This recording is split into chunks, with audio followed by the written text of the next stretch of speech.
Doctor ইউনূসও যদি দায়ী হয় তাহলে তারে শাস্তির আয়তে আপনারা আনতে ভয় পাচ্ছেন কেন? ইউনূস সাহেব যদি আপনি দোষী হয় তাকে ফাঁসি দেন। গত 4 দিন ধরে স্বাস্থ্য খাতের সংস্কার এবং চলমান হামে আক্রান্ত শিশু মৃত্যুর প্রতিবাদে এখানে অবস্থান কর্মসূচি করছি, আপনারা অবগত।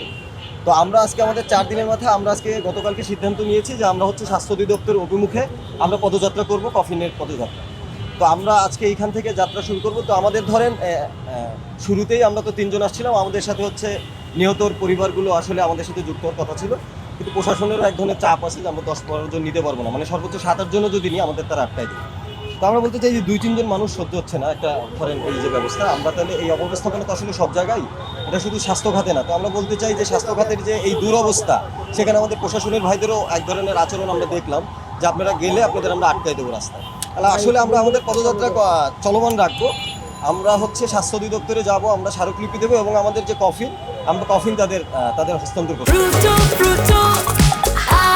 প্রাণ ফ্রুটো, সময় অসময় ফ্রুটোময়। এবং আমরা বলছি আমাদের যে দাবি 7 দফা দাবি, তার জন্য আমরা পরবর্তী যে আমাদের কর্মসূচি আমরা সেটা স্বাস্থ্য অধিদপ্তরের সামনে ঘোষণা করব আমাদের কফিন এবং স্মারকলিপি দেওয়ার পরে। এখন আমরা এখান থেকে স্বাস্থ্য অধিদপ্তর অভিমুখে আমরা হাঁটা শুরু করব। আমরা আপাতত 3 জনই শুরু করেছি, আমাদের সাথে আরও যুক্ত হবে এবং প্রশাসনিক এক ধরনের তো আছে, আপনারা অবগত দেখছেন যে আমাদের এখানে তৎপরতা তাদের আছে এবং তারা এক ধরনের বাধা।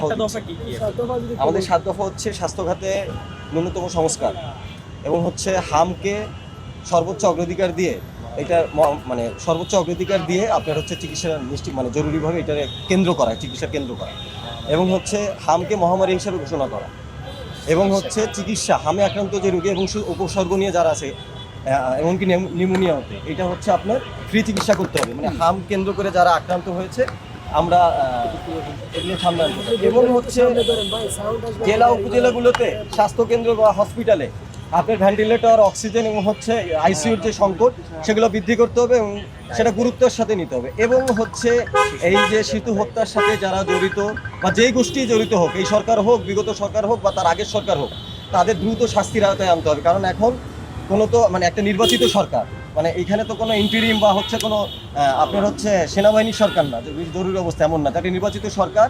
এখানে একটা মহামারীর মৃত্যুর মিছিল হচ্ছে, অসংখ্য শিশু আক্রান্ত হয়ে মারা যাচ্ছে এবং প্রতিনিয়ত সেটা বাড়ছে। আমরা বলছি গণমাধ্যমে, সেদিন স্বাস্থ্যমন্ত্রী বলেছে যে গণমাধ্যমে তথ্য ঠিক না লাশের। তাহলে দেখেন আসলে মৃত্যু কত সেটা কিন্তু আমরা আসলে অনেকেই জানি না, কারণ বাগেরহাটের একটা প্রত্যন্ত অঞ্চলে একটা শিশু মারা গেলে সেটা কিন্তু নিউজ হয় না।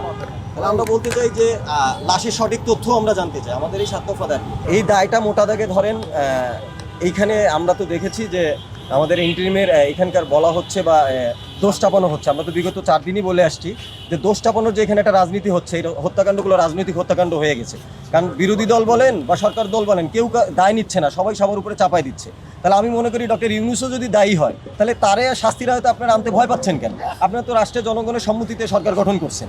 তাহলে জনগণের সম্মতিতে সরকার গঠন করলে ইউনূস সাহেব যদি আপনি দোষী হয় তাকে ফাঁসি দেন, আমাদের তো আফসোস না। কিন্তু আমরা বলছি যে যার দোষ হোক, আমাদের এই মানে মৃত্যুর মিছিল থামাইতে হবে এবং এই যে অব্যবস্থাপনা, এই যে প্রত্যেক বছর অব্যবস্থাপনার কারণে মানুষ মারা যাচ্ছে, শিশু মারা যাচ্ছে, সেই অব্যবস্থাপনা আমরা সংস্কার চাই বা আমরা এটা সমাধান চাই, সম্মানজনক সমাধান।